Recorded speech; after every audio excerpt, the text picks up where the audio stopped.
Okay, real question, and I need you to think about this seriously. What would you do right now if your phone just disappeared? Like, gone? Just gone? Gone. Poof. No phone. I would.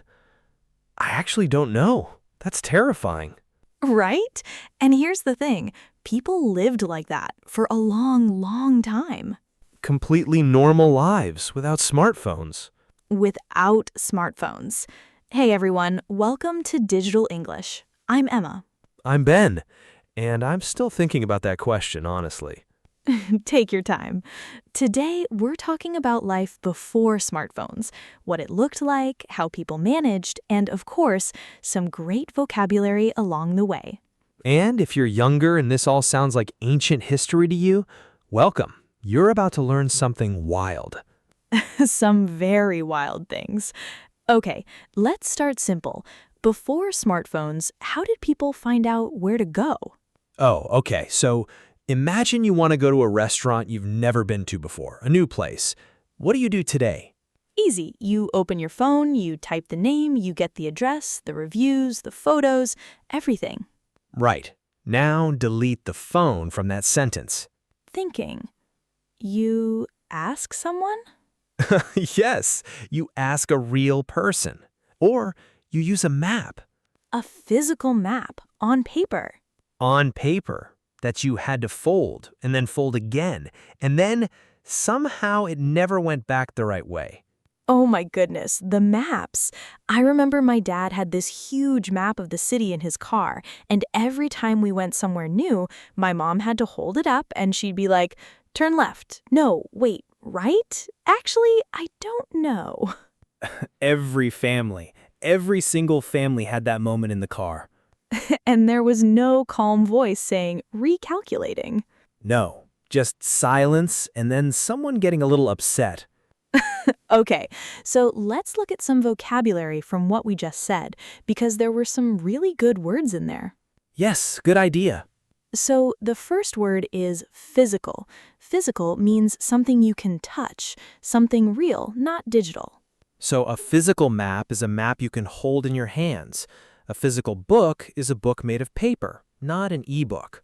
Exactly. And the second word, fold. To fold something means to bend it over itself, like when you fold a piece of paper in half. I fold my laundry. Sometimes, when I'm feeling very responsible. Only sometimes. Okay, and the third word, recalculating. It means calculating again, starting over. GPS apps say this when you make a wrong turn. Recalculating. Like it's not judging you, but it kind of is. It absolutely is judging you. All right, so we talked about getting around, finding places, but what about communication? Like, how did people talk to each other before smartphones? Oh, this is a big one. This is a big one. Because, okay, think about this. If you wanted to meet a friend somewhere, you had to plan everything in advance. Yes, you couldn't just say, I'm on my way or I'm 5 minutes late. You had to decide everything before you left the house. Meet me at the coffee shop on Main Street at 3 o'clock. Done. That was the plan. And if something went wrong, if you were late, if you couldn't find the place, The other person just waited. they just waited and waited. And maybe after 20 minutes, they thought, okay, something happened. I'll go home. And then you'd call them later on a landline. On the landline. Let's talk about that word, landline. It's a telephone, but not a mobile phone. It stays in one place, usually in your house. So if someone called and you weren't home, they couldn't reach you. At all. At all. You were just unreachable, like a mystery. Nobody knew where you were. And honestly, looking back, that sounds kind of peaceful. Right? Like nobody could find you. You were just out there, living your life, and nobody could send you a message every 2 minutes. I mean, I love my phone, I really do. But sometimes I think, wow, what was it like to just disappear for a few hours? It was normal. It was completely normal. You'd go out, nobody knew exactly where you were, and that was fine. Okay, vocabulary check. The word reach, or in that case, unreachable. To reach someone means to contact them, to get in touch. So unreachable means you can't contact them. I tried to call you, but you were unreachable. That's a sentence you can use. And the word advance, in advance. This means before something happens, ahead of time. We planned everything in advance. I booked the table in advance. It's a very useful phrase. Very useful. Okay, let's keep going because I want to talk about something that I find kind of amazing now. What's that? Boredom. Oh, yes. Like genuine, real, sitting in a waiting room boredom. Tell me more. Okay, so today, if you're waiting somewhere, a doctor's office, a bus stop, a line at the supermarket, what do? You take out your phone. Instantly. Without even thinking about it. Right, but before, you just sat there. You looked around, you thought about things. You read the posters on the walls. You read every single poster on the wall, twice. You read every single poster on the wall twice.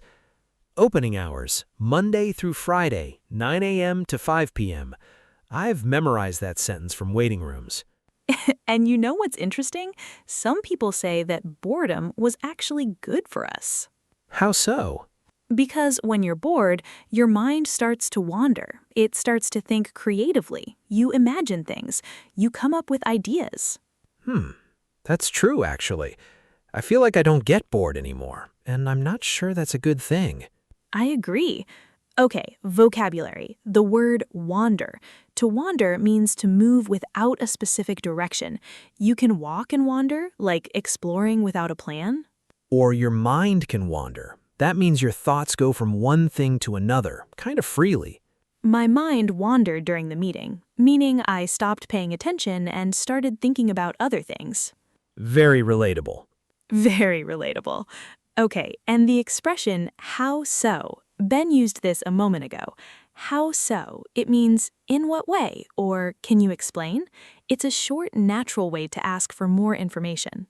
It's a good one to know. Very conversational. Okay, so we've talked about maps, communication, boredom. Let's talk about one more thing, entertainment. Ah, yes. How did people entertain themselves? Before Netflix, before YouTube, before all of it. Okay, so television was a big one, but there was no streaming. You had to watch what was on at that time. Yes, there was a schedule, like your favorite show was on at 8 o'clock on Thursday night. And if you missed it, You missed it. that was it. Or you recorded it on a VHS tape. Do you remember VHS? Oh, VHS. Yes. A VHS tape was a big plastic rectangle, and you put it inside a machine called a VCR. And you could record things from the TV onto the tape, but you had to make sure to set the timer in advance. There's that phrase again, before you left the house.